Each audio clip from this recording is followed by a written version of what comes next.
we humans are social beings, right? So nothing is going to stop that. Having said that, for almost 6 months ago, travel started happening as if by vengeance, right? People started heading out of metros, they started traveling to resorts, and they started clocking in. The challenge was the revenue, right? The ARR, not the occupancy. The occupancies were happening. What's your view? Look, you have to be careful. Lowering your rates and dropping your rates is not the answer, because once you drop them, you won't be able to get them back. So for us, you need to find your break. And I'm not an economist, but I know that our owners and the people who they live this every day, they know better. But you need to find your breakout point or your break-even point. You need to find what actually makes you viable financially. You need to get your team on board to support your ideas and your business concepts. But just dropping the rates, it's not the answer. It's definitely, because, as I said, once you drop them, you're never going to be able to bring them back. But the reality is the rates have been dropped. They have been, not into the extent that makes me extremely worried, to be fair. I think that those who dropped them, I'm sure they had a good reason to do it, and I'm sure they've got a plan how to bring them back. But if you look across the industry, it hasn't been a tremendous drop. It has been in various cases, but it hasn't been like universal and it was happening all over the place. So, but again, a word of caution. If you do it, of course, it's part of your business plan, but if you do it, make sure that you've got a business plan of how you bring them back afterwards. And obviously trust the right people, trust the right brands, and work with your brand partners in order to make sure that they've got a plan as well of how to help you bring those rates back. It's not hospitality. One of the things, again, that we learned, and we keep on reminding ourselves, hospitality is not one man's game. It's everybody's. We're all part of hospitality. The guy at the airport, the guy at the restaurant, the taxi driver, we're all part of hospitality. That's something that we should never forget. So dropping those rates doesn't actually affect you as a hotel owner and your team. Actually affects everybody around you. So tell me, if you can share, would you share with us some of your broad targets that you set for the next 5 years on a strategic horizon, as a strategic plan? And how do you plan to achieve those objectives with a setback of at least a year and a half, which is this challenging environment? And if not now, a little later, when do you think we are going to be really out of the woods? Okay, I have a great CEO, and he keeps on changing my targets upwards almost every month. He's not happy. He's not happy with me, and he doesn't want us to be complacent. So, and that is an amazing drive. We're not complacent. We've got a great pipeline in India. We've got about 29 hotels in our pipeline. We've got some great brands that we are gradually introducing. We just hired a new member in our team in the development side, so we have more people knocking on doors, and we are very bullish about the future in India. Now, the setback of the year or the year and a half, yes, it has been a setback, but at the same time, I was extremely positively surprised to see our development team, our business development guys, going out and signing more and more deals. If you look at HVS report, they've done for India, you will see Wyndham on the number 1 and number 2 on international brands. And why? Despite the challenges, despite the curfew, despite the lockdowns, our people were out there traveling. never underestimate the value of human interaction. You know what? You can do a great sales pitch on Zoom, but when you stand across the room and shake somebody's hand, that's invaluable. So what I believe and what is going to happen and how much time it will take, I believe that soon that value of human interaction will actually replace the lockdowns. It will replace the fear of not shaking hands. And that, to me, gives me a lot of confidence that we've got the right plan for India.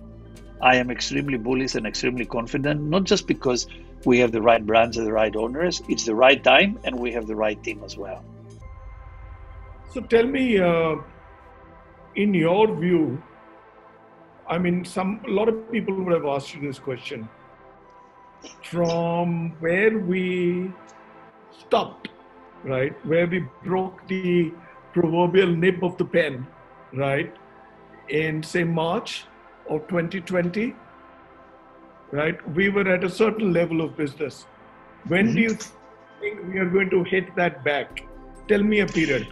Put your money and bet it. Okay, if I'll put my money. First of all, I'll tell you what is happening with, if you monitor Wall Street, you'll see and again, CNBC actually reported on it. I think the headline at CNBC was 150% growth on Wyndham Hotels and Resorts share price. We are in a better position from a share price perspective than we were before the pandemic. That speaks a lot about the confidence of the investor community into what Wyndham Hotels and Resorts does. I already see the importance of human interaction, as you said. I see people signing up more hotels with us. So, although a year ago I would tell you that I don't have a date when this is all going to come back, I am more confident to say that we are already in the rebound phase. We are already in the recovery. And I know that some of your viewers, I heard that Mumbai was in a lockdown yesterday. Some of your viewers might say, what is he talking about? I just had another lockdown. I cannot pay my rent or I cannot pay my stuff. I get it. And it hasn't been easy for anybody. But one of the great things about human beings and our industry is the resilience that we have, is the commitment that we have. And my message to all your viewers is that they don't view at brands like, oh, they have no soul or they can survive because of the size. Everybody was hurt out of this. Everybody felt the pain. The good thing was that when you have a great group of people and you have a great understanding and empathy of what exactly is happening out there, you are more likely to survive and rebound than somebody who stands alone. I always say to people, together we make a difference, and I think that is my message to your viewers as well and to your listeners. Together we make a difference. It doesn't have to be if it's going to be a difference in 6 months or 8 months or 9 months, but together we all make a difference, and we all have a role to play. Absolutely. So tell me, as a hotelier, of course, somewhere in our interaction you've spoken about it. As a hotelier, if I was to ask you what are the top 3, 4, or 5 lessons that you've learned from the pandemic and the lockdown, right, and the unlock? Okay, lessons that I've learned. As a hotelier, I think hoteliers are human beings, right? So we learned a lot of personal lessons as well. We learn how to smile behind the mask, or how to learn how to smile behind the mask. I think we learned that all the bells and whistles sometimes in a hotel room is not as important as we thought, and people are they care more about their health and safety and about that smile when they get into a property. we learn how to value simple things. One of the lessons in hospitality that we learned is, and as I said, picking up the phone, saying thank you, or asking somebody, how are you doing? I think this is a key lesson that we all learned. And the biggest lesson I believe in hospitality is that I've never seen such solidarity. We were at some point, we were all in this together. There was no competition, no brands, no small, big, or different cultures and different languages. We all became one, and that solidarity we should never let go or forget. That is the biggest lesson that I learned. Yes, we are competitors. Yes, we fight for market share. Yes, people fight for, but the solidarity I saw and the resilience that I saw in the hospitality industry is something that we should never forget. That's my biggest lesson. Excellent. So that's wonderful to know. Tell me, it's not been very easy for not just hoteliers or people in the travel, tourism and F&B space, for the world at large, right? They've suffered. I mean, some have gone jobless. The other ones have had their salaries slashed. And there are people who fought ill health, right? For all those people who are like you and me, we can sit and talk, being in jobs, right? We are blessed, right? May everybody be blessed. But tell me, at a social level, have you gone and done and served any social causes and serving food to the needy or any other such efforts that you at a personal or at a corporate level? My God, you touched one of the most sensitive matters. People talk about the heroes, and they are absolutely heroes. I had friends who were doctors and nurses, and I saw what they've done. But I want to commend the heroes of hospitality as well. The people who stayed open, the people who served meals, the people in the local level. Look at some of our hotels in India; they served food to the poor and to the homeless. I see what we've done in the US. I've seen what we've done in other parts of the world. Every single hotel has done its duty of care to its community.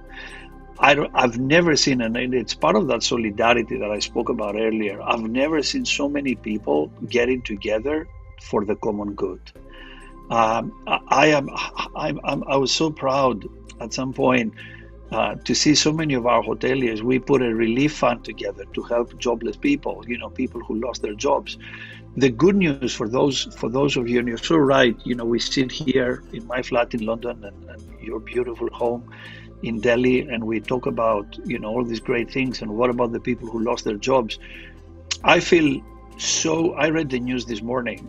For months, we see increase now on the job rates in the United States in hospitality. We see more and more people being employed. We see hotels opening and employing people back.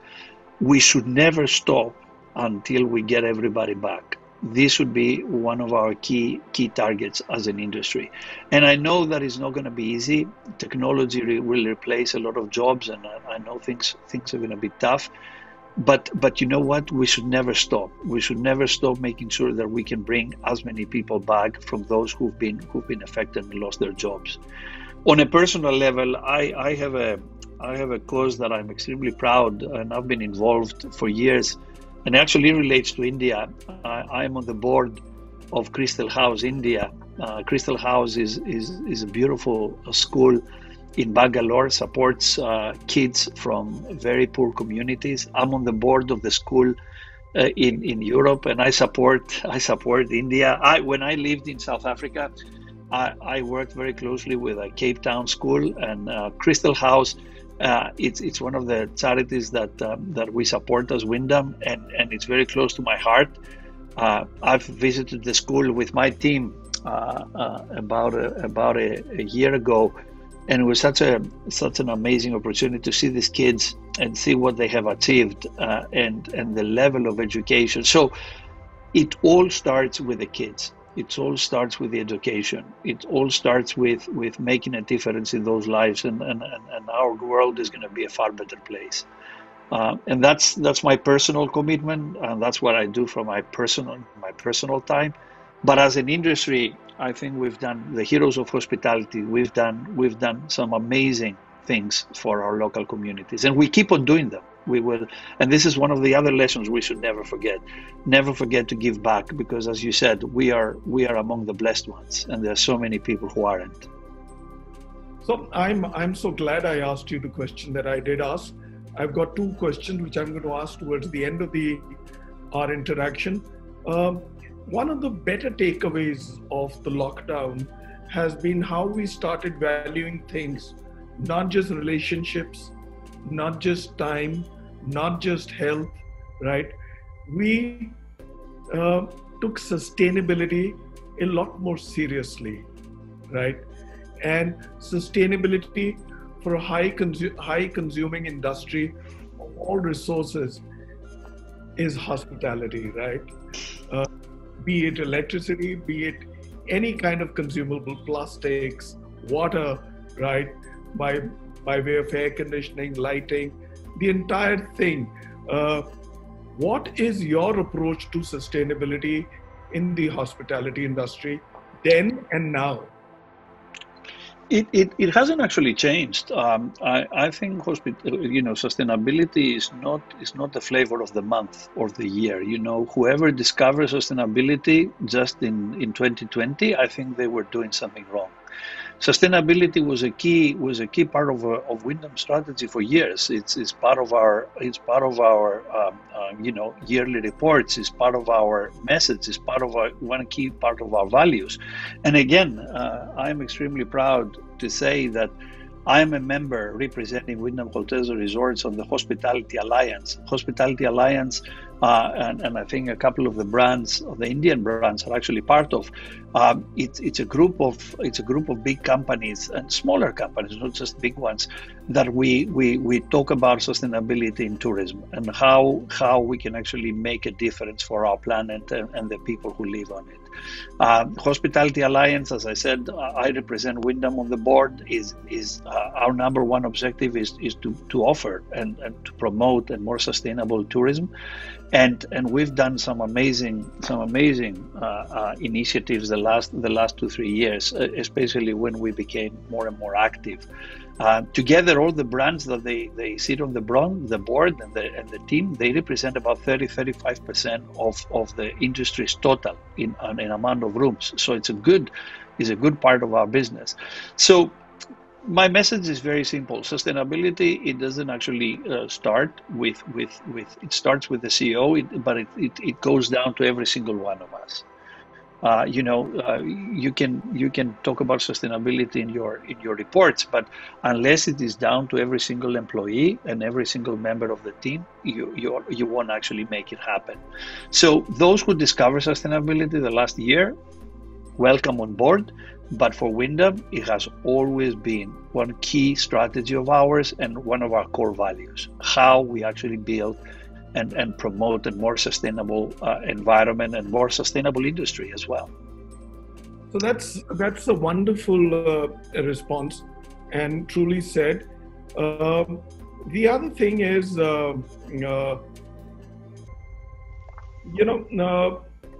India, we've got, different regions have different flavors. We've got a whole lot of Indian brands. We've got a whole lot of international brands. You bring in one of the largest international brands into India, right? You obviously face good times and bad times. What is your one message to the government as an international brand who wants to grow in India? Wow, if I had one message to any government is listen to listen to what hospitality has to say. I always say, from a business perspective as well, if you're not at the table, you're on the menu. Get us at the table. Listen to what the industry leaders have to say. Hospitality is one of the biggest employers in the country, in any country actually. If you read what the World Tourism Organization will say, it's we are one of the biggest employers in the world. Billions of people work in hospitality.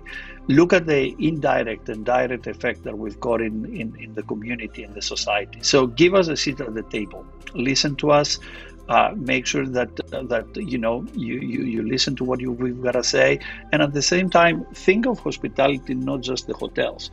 Hospitality is the airlines, is the guys at the airport, is the taxi drivers. Hospitality is far bigger than just the hotel industry. So get us on board, give us a seat at the table, listen to what we've got to say, and remember, we are allies. We're not enemies. We are allies. We are all in this together. True. So tell me, for the travelers who haven't been to India, how do you describe India? You've spoken about it briefly, and its hospitality in a few words. They've done a huge mistake, those who haven't been to India. I'm very fond of your message, the incredible India, and that, I think, sums up everything that you've got to offer. From getting on a taxi in Mumbai, or going to Goa or Kerala, or I will never forget some of the instances when I traveled across India, and I see places where all religions in the world they were together in 1 square mile.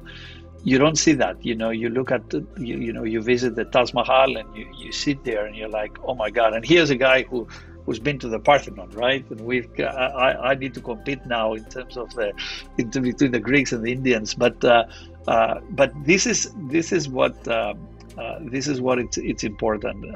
Visit India.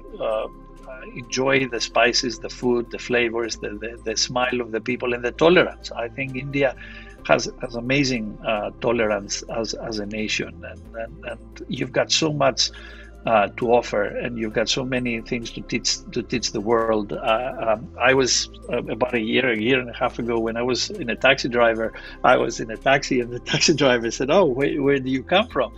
And I said, "Oh, I come from Greece." He said, "Oh, this is amazing. What's the population of Greece?" And I said, "Oh, it's about 9 million." And he started laughing. And I said, "Well, why are you laughing?" He said, "Oh, this is like a city in India." And I said, "Oh my God, he's so right.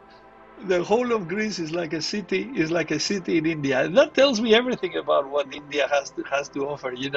The whole country is just a small city. So you can imagine the diversity and the amazing things. So incredible India. Just come and visit. And you haven't been, that's a big mistake. Well, it took a very smart and happening and thinking bureaucrat to coin that and drive it. Amitabh Kant. Okay, fantastic. I love it. I love that signal. I love that slogan, incredible India. So tell me, 1993, you said you've lived in India. Yep. For a year and a half. Tell us a bit about that. Wow, it was overwhelming. I was a young kid at that time, and I had the pleasure of working out of Bangalore, and I was commuting at that time between Greece and India. Fascinating. Bangalore was just growing out to be what it is today. The young kids, the entrepreneurs that I met, the interesting people, the airport, that it was just a couple of hoods and a couple of buildings, and what it is today. What struck me as odd at that time, despite the duress and the difficult economical situations, I was surprised by the smile. I was surprised by the way people smile. Either you've been somebody in the streets or in a restaurant, or I was so gobsmacked, and I went back to at home, and I said, my God, man, despite the challenges, these people smile, and they are so welcoming. And if they had their last piece of bread, they would actually share it with you. That to me was an amazing lesson, because you come You come from Europe, and we are becoming so materialistic at some point, right? And we all think we accumulate goods. And there's a person or a family that didn't have the last piece of bread, and they were very willing to give it to you and share it with you. And that was the biggest thing that I've learned at that time. The smile, irrespective of your situation and your tolerance, and how welcoming people were, and giving you the opportunity to be with them. Huge lesson. Tell me, you must have taken a few holidays during those 18 months in India? Yeah, I traveled about 12,000 miles. I was writing a journal at that time. I traveled in most places across India. I've been, as I said, I've been to touristic and non-touristic places. I fell in love with Goa and the beautiful scenery. Punjab, Chennai, for different reasons. I took every weekend that I was there the opportunity to travel, get on a bus or hop on a train and travel with the locals. It was just an amazing experience. The only thing that I haven't done, if now I'm thinking about it, since I got married, then I came back and I got married a year after. I haven't brought my wife and my kids to India because, and every time my wife says, "Oh, when you go for business, I want to come over and we can stay a few days." I don't know if I want to spoil. From a holiday, forget about the business side, if I want to spoil the image that I have of India of 1993. So I'm resisting. I kept on resisting. I know that there are so many things that I can share with my kids and my wife about India, but I've got this dream and this thing about India as it was in 1993, and hospitality-wise, I don't want to ruin it, but I've seen so many great things happening, so it will take a couple of weeks so I can introduce India to my family. That's my number one priority. So tell me, you have something very close to my heart on your virtual screen, which is April is National Autism Awareness Month. Mm-hmm. Tell me, how close is that to your heart? It is. I've got colleagues who have autistic children, and I've got a very close friend who is autistic, very successful. It is important. It's not just a background. Is anybody, you can use backgrounds of all sorts. But I think it is important to remind ourselves how important certain things are in our lives. And again, it's part of the learning. I could have put a nice Wyndham logo there, but I think this is important not just for Wyndham, but for us as human beings as well. So, and don't look at it. It's a month. Awareness is gone.